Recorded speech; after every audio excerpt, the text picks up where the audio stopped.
'tis the season, or should I say, 'tis the season that was for the Clemson Tiger football team. Welcome to this edition of Around the Palm.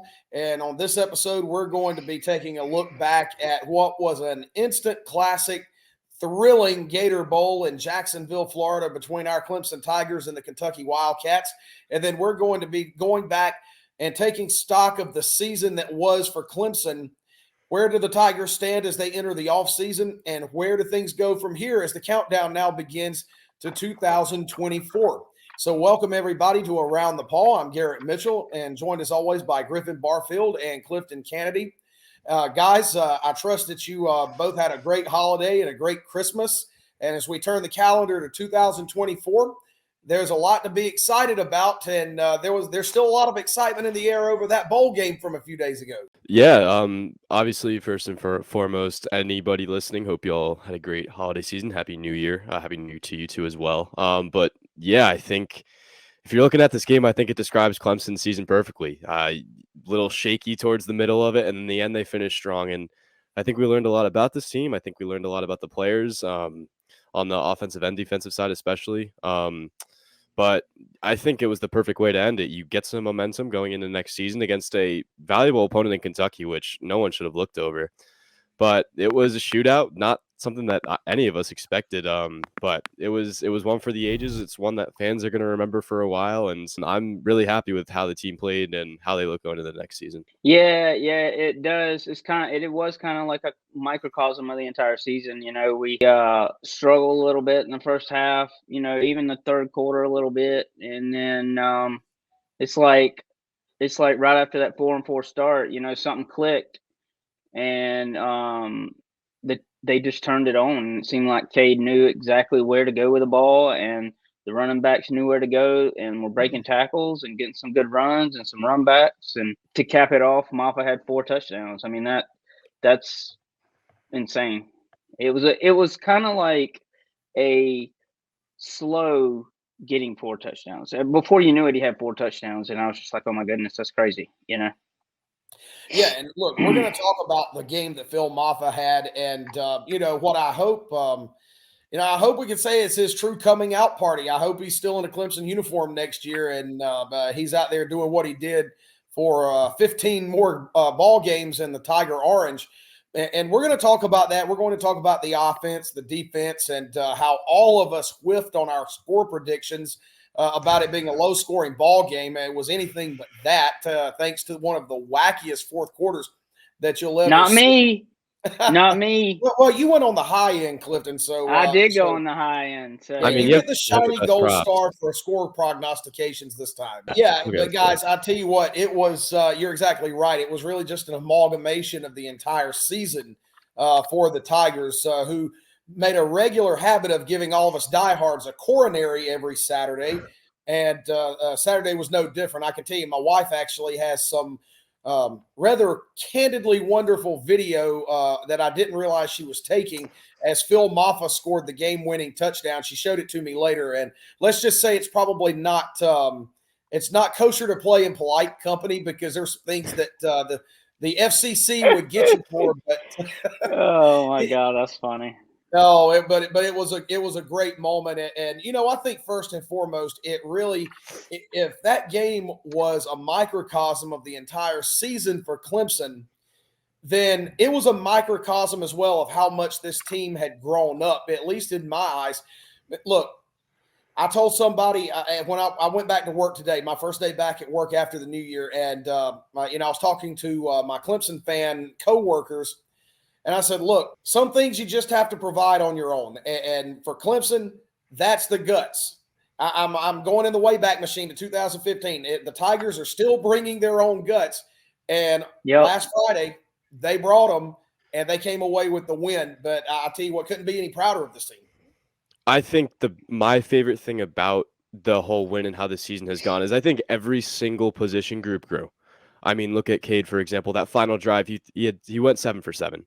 And he didn't have a touchdown. Obviously, the stats might not pop out, but he did everything he needed for Clemson. Same thing with the running backs. Maffa, obviously, 4 touchdowns. He emerged in that second half of the season. And a lot of these wide receivers, too. I mean, Adam Randall I think, had an excellent game. Troy Stellato, I think that he had a great game as well.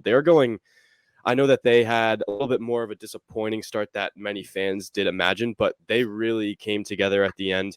You can say the same thing about the defense, and especially on the special teams with guys like Jonathan Whites and how he has kind of developed into much better of a kicker, much more of a option for Sweeney, obviously, because fourth downs, he was going for him in the field goal range areas. But I think every single position group has grown, and whether if they're leaving or staying, I think that it's something that not only for Sweeney, but for the whole Clemson fan base, it's something that you have to be happy about. Yeah, for sure. I mean, they grew. I feel like in a lot of areas, like you were talking about, like you talked about with the receiver Randall. I mean, he made some key catches, and the running backs did their thing. Cade came on in the second half, like in the fourth quarter, did his thing on that last drive. The thing that I want to see that I don't think happened toward the end of last year going into this year is, can they go into the off season and then come out next year and continue that? Like, don't have a backslide. Can we do that? We didn't do that last year, I don't think. And can we do that this year? That's what I want to see. Yeah, but that's and a I long think ways away, right? Wait, how long away? Look, I'm getting old, guys. I lose count of days more and more. I mean, right about 6 months. I will say, though, the bowl game's huge. I mean, look at last Yeah. year and how the Tennessee game went. It was a little bit disappointing, not what we imagined. Winning a bowl game is perhaps one of the most underrated things in college football because it sets a fan base up. People love ending things off on a happy note. And if you're ending a game off with a win, if you're ending a season off with a win, especially in a game like this that many people and writers are voting as one of the top games of the bowl season, I think it's something that you have to be happy about, and it's only going to create momentum as people are going to want to be talking about it more compared to last year. Well, I'll tell you what, if that's the case, then Florida State fans must really not be looking forward to next season, right? I wouldn't be. Just like the stuff I see on Twitter, they're in shambles. They're in shambles. My Lord. Yeah. Oh my gosh. Yeah, that was well, that's neither here nor there, but oh my goodness. It kind of segues into your point, Griffin, about bowl games being a springboard and creating that momentum. And right now, that's what it feels like Clemson has a lot of. But I just want to throw this in there since you mentioned Jonathan White's. White's out, right? If we're just going to start throwing puns out, Jonathan was White's out again. Now, if I recall correctly on our last show, I asked the question, now, what if this game were to come down to who has to make a field goal? Who does the advantage go to? And I think that was the question was kind of dismissed a little bit. No, it's not going to come down to a field goal. Well, it didn't. But what happens if Jonathan White make a 52-yard field goal that hits the crossbar? So maybe it wasn't so far-fetched after all. No. Oh, no. It was incredibly clutch. Yeah, it was. It definitely was. You need to tweet at Scott Reimer and say, hey, man, I called it. Look, I've got to tell – look, I would be remiss. I have to tell this story on this show because I've told Clifton already, but I've got to tell tell it to our wider audience. So I was watching the game, and when White's made the 52-yard field goal, I was sitting there just white knuckle, fist clenched. It's 4th and 10, 35-yard line, and I'm thinking to myself, all right, look, we've got to go for this. You got to roll the dice. You got to go for it. There's just no way he's making a 52-yard field goal. It's just not going to happen. And here comes the field goal unit on the field, and I'm starting to bank up a few choice words. And I'm sitting here thinking in my head, I'm like, okay, one of two things is going to happen. He's either going to miss it, Kentucky's going to run it back, or they're going to block it, and they're going to run it back, and that's just going to be the dagger. So they line up for the kick. And right about the time the ball is snapped, my television freezes. It just freezes. Oh, my gosh. Frozen, like the Arctic tundra. I can't see anything, and I am freaking the hell out. I changed it to a different channel to see if it was just the TV as a whole or if it was just the ESPN feed. Every other channel worked. So it was just my ESPN feed that cut out. So I'm just like, you know what, heck with this. I can't take it. I went outside. I said, I'll come back in 2 minutes, and whatever's happened has happened. I walk back in. It's on commercial. Commercial comes back. They don't have the score on the screen. The first thing that I see when the game comes back on, it's working at this point, is Kentucky 1st and goal at the 2-yard line. And I haven't seen the score. So I'm thinking, you know what? Yep, I called it. They blocked the kick. They ran it back, or he just short-legged it, and they took it out of the end zone and ran it back. Then it came up 30-28 Clemson. Oh, heck, he made it.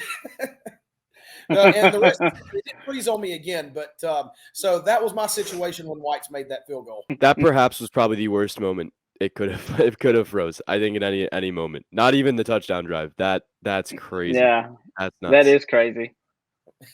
Well, I tell you who didn't freeze though, and that was, and you mentioned it earlier, Cade Klubnik on that last drive. And let's talk about that young man for a minute, because this is a quarterback in Cade Klubnik who was so maligned at times this year. How would he respond under pressure? How can he handle the big moment? There were so many questions, even after the first game of the year when we went to Duke. And then in the biggest moment of the year with the game on the line, down 5 with 2.5 minutes to play, that young man took the ball and led his team right down the field for a game-winning touchdown. As far as I'm concerned, people probably need to lay off Cade Klubnik at this point, because he showed a lot of guts, a lot of maturation. He put the team on his back when they needed it the most. Absolutely. And I think it increases confidence too. I know, especially at the kicker, I'm really a big believer in how confidence is key. Confidence in a quarterback is so important. And I know that things were shaky towards the end. It wasn't really the offensive production that many fans wanted out of Cade and Riley and, every other member of the supporting cast. But I think it's the perfect way to end it. You ended off a game-winning drive. You might not have been the guy who got your name on the board. It was Maffa, but it wouldn't have been done without Cade. He was able to extend plays. He was able to find the right guy. And I know he's not a big play guy, but he knows how to find the right receiver at the right time. And he has done that consistently over the last few games, especially. And I think fans should be really comfortable with him being the guy next year. Obviously, sophomore to junior year is huge. You're going from an under to an upperclassman. So I think the sky's the limit for him. It increases his confidence. And going into the offseason, it's only going to make him better with his last moment as a Clemson Tiger in his sophomore season being a game-winning drive and a bowl game win. So it's a complete flip of last year where, he was a little shaky, a little young, but I think that this is only going to help him, and you might see a lot more coming out of him going into next fall. Yeah, I totally agree. He was 30 for 41 passing.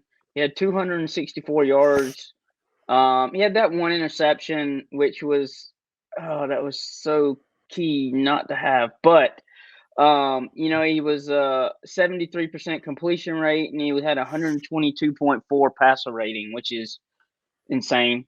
And so, yeah, I think he made some big strides in this game. And hopefully, it'll help him get that confidence over the offseason and work hard, and then come out, like I said earlier, on the opposite side next season and really bring that confidence into 2024, into the Georgia game. Yeah, I agree, guys. Now, while we're talking about Cade, I do want to point out just to me, at least, watching the game, 2 plays on that final drive that really were an indication to me of just how much Cade Klubnik has grown up. And they came on, I'm not sure if it was either these 2 passes came in the span of 3 plays, or they might have been back-to-back plays, actually. But the first was a completion to Antonio Williams, and that got the ball down inside the 20-yard line. And look, Antonio Williams had 2 defensive backs just draped on him. Cade put that ball through the eye of the needle, right into his hands. Only his guy could catch it. That got the ball inside the 20. And then on the next play, I think it was the next play, he finds Jake Brenningstool, who got inside of his man down to the 3-yard line. And when Brenningstool caught that pass, and I'll stand and I'll put my hand to God and state it for the record, when Brenningstool caught that pass at the 3-yard line, I said, "Hot damn, we're winning this ball game." At that point, I didn't think I had no thoughts or iterations at that point that we were going to lose that game. I agree. I agree. I said the same thing when Cade walked out on that drive. I said, we're going to find a lot about this Clemson offense, because you're not really losing anybody. Bear, Maffa, and Shipley coming. Well, I'm sure one of them will come back. I don't think you lose both of them. But you learn so much, and I think Burningstool too. He has been consistently underrated. He had the most yards out of a Clemson receiver, 9 catches, 91 yards. Nine. Yeah, I was about to say 9 Yeah, catches a for 91 28-yard yards. catch too, and that set Yeah. up a touchdown. It just shows like of a threat that he is, and Antonio Williams has been missed too. And you're going to see a lot out of him. He's going to get back to the status of that freshman All-American. He could be an All-ACC receiver next year. Yeah, there's a lot to look forward to next year. I'll be honest with you. Here's what I was thinking on that last drive. Right, so we come out.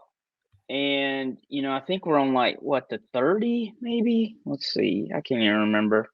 I think we started on the 32. Yeah, it wasn't 32 yard line. Not terrible field position. Yeah, it was 32-yard line, and I was like, if we can get to the 50, then then we're probably gonna score.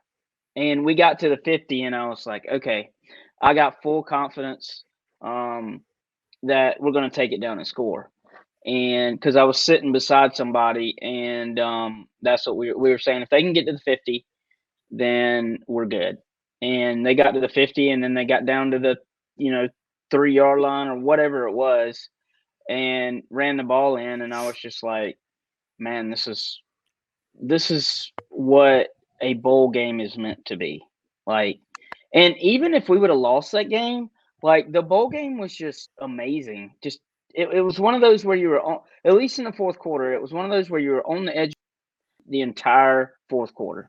42 points by both teams. It's insane. Yeah, the fourth quarter, it was absolutely incredible. Now, I've got to ask you that. I got to ask you guys this.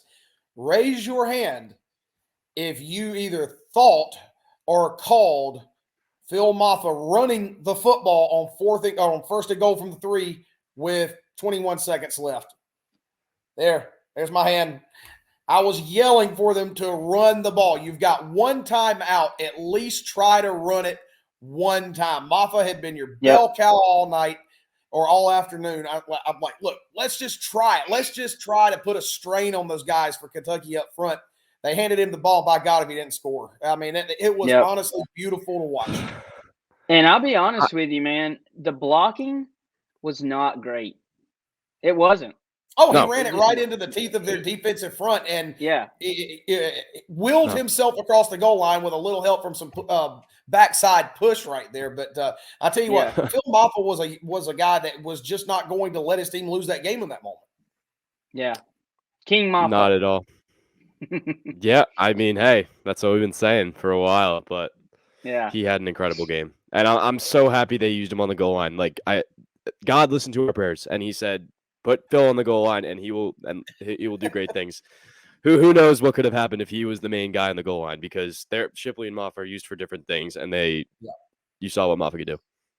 Yeah, and I mean, Maffa was 11 for 71 yards. He had 4 touchdowns. He had 29. His longest was 29 yards, and then he averaged 6.5 yards a carry. And that right there is your bell cow to a T. And you can't we wouldn't have won that game without Shipley either. Like we would not have won that game because in two kick returns he had over 100 yards, and that 60-yard return that he got hurt on. If you watch it, Phil Maffa throws a hell of a block to get him about 10 more yards, maybe 10 or 12 more yards. If you watch that kickoff return, right at the end. So, yeah. Without both of those backs, we don't win that game. Oh, they were tremendous. Now, before we move on, and because I want to talk about the Clemson defense in this game,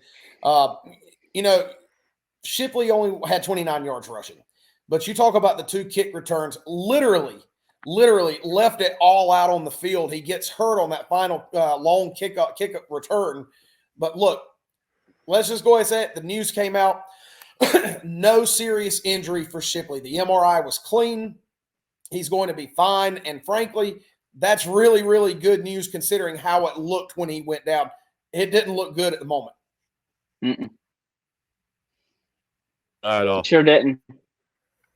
It was not. I was certainly concerned when I saw him on that cart. Yeah, so just good news all the way around there. And again, congratulations. Will Shipley just busted his tail and busted his leg, literally, but he helped get the job done. But, guys, I want to talk about the Clemson defense first. Let's talk about the fourth quarter. Let's start. I want to start with talking about some of the positives that we saw from the defense last Friday. But who would have ever had on their bingo card that Kentucky was going to turn the ball over 4 out of 5 possessions in the fourth quarter? They must not have gotten the memo that Christmas was 3 days earlier, because they decided to wait and give out presents on the 28th. Yeah. Yeah, and the biggest thing is that 3 of those turnovers were by guys who are returning next year. The other one was the XT and Maskell fumble breakup in the recovery, but Shelton Lewis had a pick, Barrett Carter had a pick, and I think Khalil Barnes had a fumble recovery off of Barrett Carter, or vice versa. But I mean, it just comes to show this defense came to play. I knew going into the game they were going to be short at cornerbacks. That's why you saw those big plays. That's how Kentucky were able to open the game up. Same thing in the special teams. But yeah, these guys are going to continue to force turnovers, and Barrett Carter could have a huge year in terms of his draft stock to get back to that first round pick. Just by the way he played with a different type of tenacity, and he knows now he's going to be that top linebacker. So the sky's the limit for him. He has that motivation going into the season, next season, as well as the win. So I think Barrett Carter's going to have a huge season, and you even saw that last week. Yep. I just got all the stats pulled up in front of me. He had 3 tackles. I guess what's TOTTK? I don't even know what that means. I think it's 3 tackles. Total tackles. And then total tackles. Okay, he had 3 total tackles. He had 2 for loss, 2 solo. He was in on half a sack, and that includes 1 for loss. He had an interception. I mean, that interception that he tipped to himself. Yeah, that he tipped to himself. Like, in the interview room, he said he got his hand up, he tipped it, and when it went behind him, all he did was turn around, and it was right there in his hands. That's what he said. Look, it's not too often that you get a PBU and an interception all by yourself on the same play. That was impressive. Yeah, it was. He didn't have that many tackles, but he was definitely a key part of that defense on Friday, and he's been there all year. Oh, exactly. Now, guys, were you at all surprised that Kentucky hit on as many big plays as they did? Because, yeah, you were thin in the secondary, but the guys who were there, your Khalil Barnes, your Avion Terrells, these were still guys that had seen significant snaps all year and had not given up big plays like that, and had not given up big plays like that against passing offenses and receivers that I consider to be a lot better than Kentucky's. So were you at all surprised that Devin Leary was able to hit some of those big plays like that? I knew that Devin Leary was going to have a play or two that would just open the game up, because it comes with inexperience. It comes with a little bit of a switch up in terms of how the secondary looks. But I didn't think that there was going to be that many plays. There was a 58-yarder, a 60-yarder, and a 72-yarder that just blew the game up, and you had the kick return. So for me, I think maybe half of that.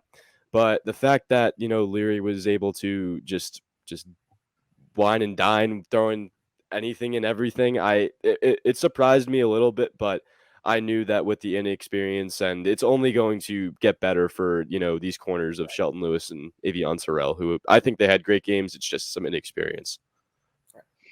Yeah, I think it is too. I mean, I kind of expected a little bit because of the inexperience, and I saw a stat that said I think they had going into the game was like 8 to 10 big plays all year, something crazy, some crazy stat like that. And they had a lot of big plays, and with our secondary being as thin as it was, I kind of expected a little bit. I didn't expect that fourth quarter to just go back and forth. Yeah, I didn't like when we kicked that field goal, that 52-yard field goal. I didn't expect them. I was like, all right, we got this game in the bag now. We got it. And then we just let them get that big play, and those were just kind of deflating a little bit, But the one good thing is our offense turned around and was very resilient. And every time they scored, we scored pretty much. But we outscored them 28-14. So it was crazy. Yeah, and I'll tell you what. Look, you talk about the turnovers forced by the defense in the fourth quarter. Following that first forced turnover, that's when Cade threw the interception, gave it back on literally the very next play after the defense got him to take away. And that could have been a dagger. Look, let's call it for what it is. That could have been a crushing play, and you feel like maybe you missed your chance to overtake Kentucky, to get the lead and put yourself in a position to hold on. But then what does the defense do? The Tiger D comes right back and takes it right away again. And this time, the offense cashed it in and made it stick. So it really was the defense, at least as far as I'm concerned, that set the tone and laid it out there on the table for the offense to come take it and just take it to the house. I think it says a lot about how resilient the team is too, and that comes a lot with culture and that comes a lot with players. And it's a very young roster, which is a very promising thing, because not only did this offense quit, but the defense didn't quit either in terms of how great that fourth quarter was. Yeah, I said this to Lacey, who was sitting next to me. I said, as many big plays as we've given up in this game, our defense has kept us in this game, which is kind of hard to say considering how many big plays they gave up for touchdowns, and or at least set them up for a touchdown, right?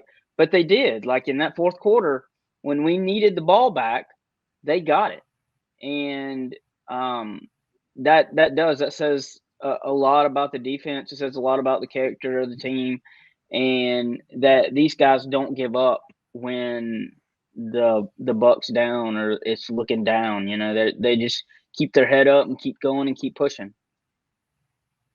Agreed 100%. Now, you know, we talked about the secondary. Yeah, they had some young freshman lapses, and you know, they took their lumps at times on Friday.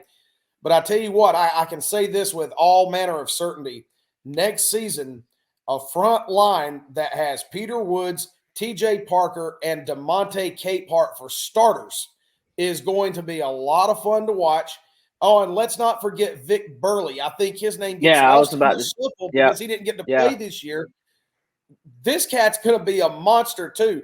I mean, you lose some good guys. Yeah, you lose Xavier Thomas and Ruger Rororo and Tyler Davis. The defensive line is going to be just fine, and the future is now. You saw those young cats.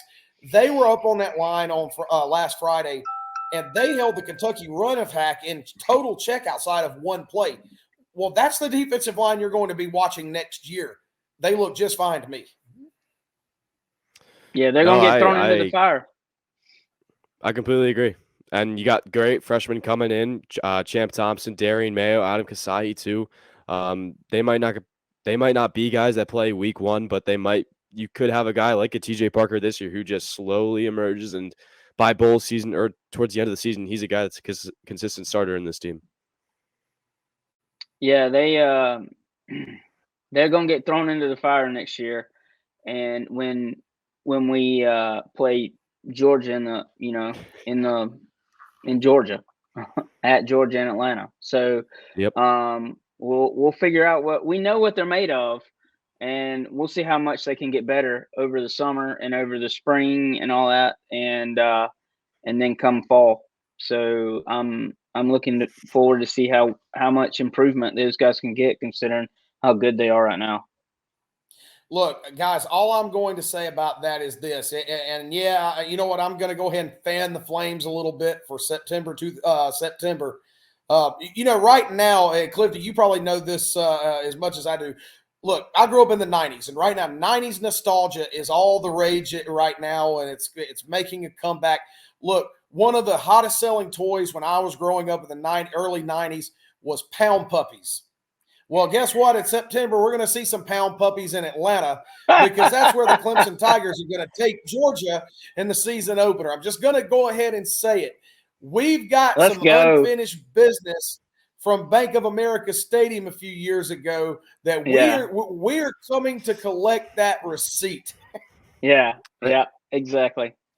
revenge game, right? I mean that I think it was like Yeah. what 10-3 2 years ago. End But of you had a Yeah. chance to do it in Georgia's backyard too in Atlanta. So that will be the next preview we're talking about, which is kind of bittersweet because won't be for a while. But I'm beyond excited. I'm happy that Clemson are able to end the bowl game and the season off with a win because it's momentum for a huge game like Georgia, who obviously smoked Florida State. We all know how that game went. So two teams riding high off momentum from a huge bowl game. It should be fun, and two incredible coaches, two incredible teams.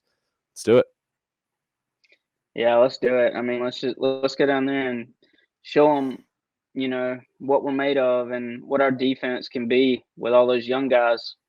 I'm ready. And then Cade coming off this season, and just get better. That's all you can do over the spring and fall, or spring and summer. So, and then on to fall. Yep. No doubt about it. Now, when you look back at the 2023 Clemson football season, I want to hear your thoughts on the overall, based on the expectations that you had going in to how things started to how things finished. Just curious to hear your overall thoughts on this team in this season, because let's face it, there was a point where this team was 4-4. They were 2-4 in ACC play. They had lost consecutive games in overtime to Miami and NC State. And Clemson was about as, comparatively speaking to where this program has been in the last decade, Clemson was about as close to rock bottom as you could possibly get. Yep. And you were dangling on the precipice of not even being bowl eligible, and it very could have easily tipped that way. But this team decided that the narrative wasn't going to be that. They were going to completely rewrite the narrative and flip the script. Look, ACC title out of the question. Playoffs out of the question. But they were playing for pride. And what I saw in the last 5 games from this Clemson team against Notre Dame, North Carolina, Georgia Tech, South Carolina, and Kentucky was a team that realized how good they could be. And they were finally tired of people putting them down on the back burner and under the dirt. And they said, we're not dead yet. And as a matter of fact, here's a little taste of what you're going to see next year and in the years to come. That was Clemson Tiger football. And that's why I think everybody should be extremely proud of this team, not for how they started, but for how they finished. I completely agree. I think it's not how you start, it's how you finish. Do my predictions line up? No. I set them a little bit too high, but Clemson have a tough schedule. The ACC is a tough conference, but you finished incredibly strong. You took down a tough Notre Dame team who has the culture of taking down anybody in college football. You took down Drake May, who is going to be a top 3 pick in the NFL draft. You go into your rival's own backyard coming off a loss, and you beat them in a defensive masterclass. And then you are able to stay resilient. You're able to weather the storm and take down a team that you were losing at halftime in a bowl game and gain momentum for next season. The pieces are there, and you got a coach that I think is one of the best coaches in the country. You got one of the best offensive and defensive coordinators in Garrett Riley and Wes Goodwin. You have the pieces are there, and you know what you can do with this team, and it's all about just execution now. And if this team can execute, and they did as of late, they could be a threat. Another ACC championship could be coming to Clemson. And, I'm not counting out the college football playoff because obviously, actually, no, it's a 12-team playoff. 12-team playoffs. 12-team playoff. Yeah, we're in it next year. I completely forgot about it. So if you win the ACC, you're in. Yeah. Easier said than done. So with the schedule they got, they have the power to do it. So I'm all in for it. Yeah, my outlook from the beginning, I thought maybe one loss, but I'm gonna be honest with you guys. At the end of that Duke game, I was like, "Oh Lord," but I was like, "We can come back from this, right?" And then we went on to at one point, we were 4-4, like you said earlier, and I was like, "All right." It's funny when we beat North Carolina. I was talking to the Gator Bowl lady, right? And she was like, "We could see y'all in the Gator Bowl," and I was like, "That would be awesome." And so when we won that game, I was like, "You know what? that was the first game that I was in the press box this year, was the North Carolina game, and I said I will be in the press box for the rest of this year when I'm available. And doggone it, if we didn't go 5-0 when I was in the press box. So you know what? Next year, I'm sorry, but one of those seats in the press box is mine. Hey, I was undefeated too, so I'll be up there with you for good karma. Yeah. Oh, wait a minute now. We might be fighting over those. We're going to be casting lots and drawing straws anyway. No, out of seniority, you could take mine, Garrett. Out of seniority, if we have one, we should be good. Hey, look, a good game of rock, paper, scissors is the only fair way to settle this. No, you know what? Howard's rock, paper, scissors. Yeah, there you go. But we went on that 5-game run to end the season, man, and that's what Clemson football is. Like, that's Clemson football, and it brings a lot of pride, and gives some good. We saw some good young talent, at the end of the season. And in the bowl game, and we're going to see it next year, and I'm ready for it, y'all. I'm ready for it already. Absolutely. Well, I tell you what, we'll have to wait just a little while until then. But in the meantime, look, there's still a lot to be excited about around Clemson University. The men's basketball team is having a tremendous season right now. We're going to be talking about them in depth on the next episode of Around the Paul coming up in just a few days. And then, look, you've got proven championship commodities in the Clemson softball team. The baseball team's primed to have a great season coming up in the spring. There's just a lot to be excited about. But looking back at the 2023 football season there was some disappointment, a lot of highs, a lot of lows. But in the end, the Clemson Tigers showed their true colors, their true grit, and their true heart and their spirit by winning their last 5 ball games, including the Gator Bowl 38-35 against Kentucky. And as Dabo Swinney always likes to say, and we'll say it here as we end this episode, the best is yet to come. So for Garrett Mitchell, Griffin Barfield, and Clifton Kennedy, that's all for this episode of Around the Paul. And as always, go Tigers. Go Tigers.